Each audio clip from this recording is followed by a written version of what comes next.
रात का समय था, घना अंधेरा था और तूफानी बारिश हो रही थी।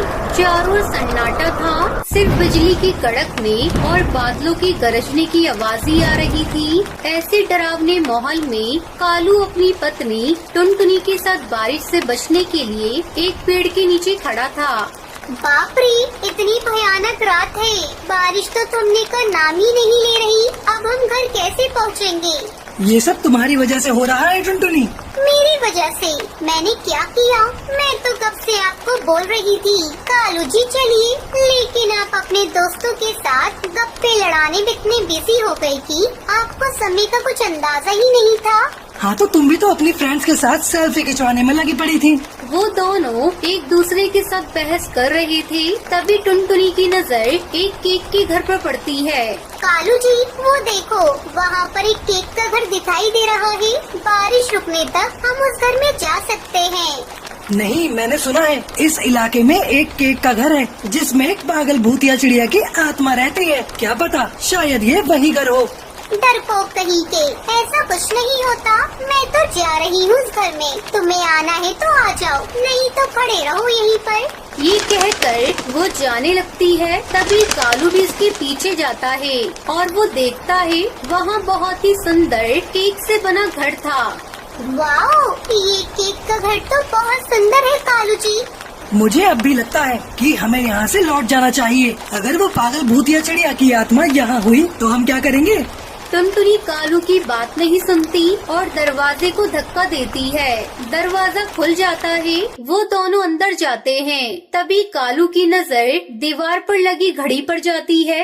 टुनटुनी देखो, वो घड़ी के कांटे उल्टे घूम रहे हैं। चुप करो कालू जी, खुद तो डर रहे हो, मुझे भी डरा रहे हो। वो अंदर जाकर बैठ जाते हैं। थोड़ी देर बाद उन्हें किसी के जोर जोर से हंसने की आवाज आती है और साथ ही दीवार पर साया नजर आता है। उसे देखकर टुनटुनी भी डर जाती है। तभी उनके सामने एक भूतिया चिड़िया की आत्मा खड़ी हो जाती है। उसको देखकर दोनों की सिट्टी बिट्टी गुल हो जाती है। टुनटुनी, मैंने तुमसे कहा था ना, यहाँ भूतिया चिड़िया की आत्मा रहती है, यहाँ मत आओ।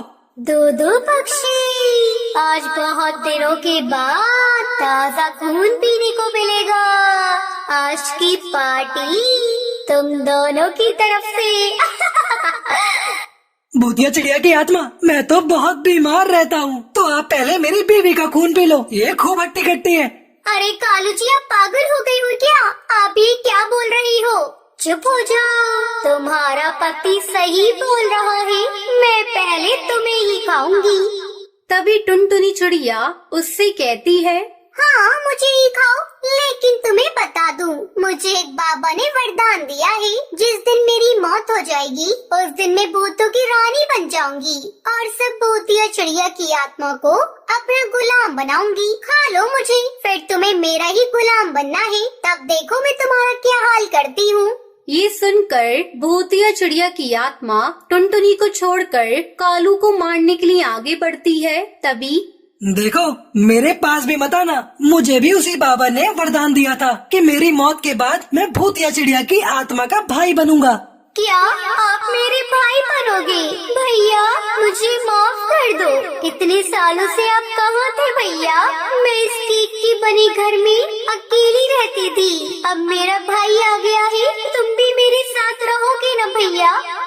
अरे ये क्या मेरी बहन, तुम रो मत, ठीक है? तुम वहाँ जाकर चुपचाप बैठ जाओ, जब बारिश रुकेगी हम यहाँ से चले जाएंगे और हमें वचन दो कि आज के बाद तुम किसी को तंग नहीं करोगी। हाँ भैया, मुझे माफ कर दो, मैं आपसे वादा करती हूँ आज के बाद मैं किसी भी पक्षी का खून नहीं पीऊंगी, मैं यहाँ से चली जाऊंगी। फिर पागल भूतिया टूनी चिड़िया की आत्मा चुपचाप वहाँ से गायब हो जाती है। अगले दिन कालू और टुनटुनी उस भूतिया चिड़िया की केक के घर से चले जाते हैं और खुशी खुशी रहने लगते हैं।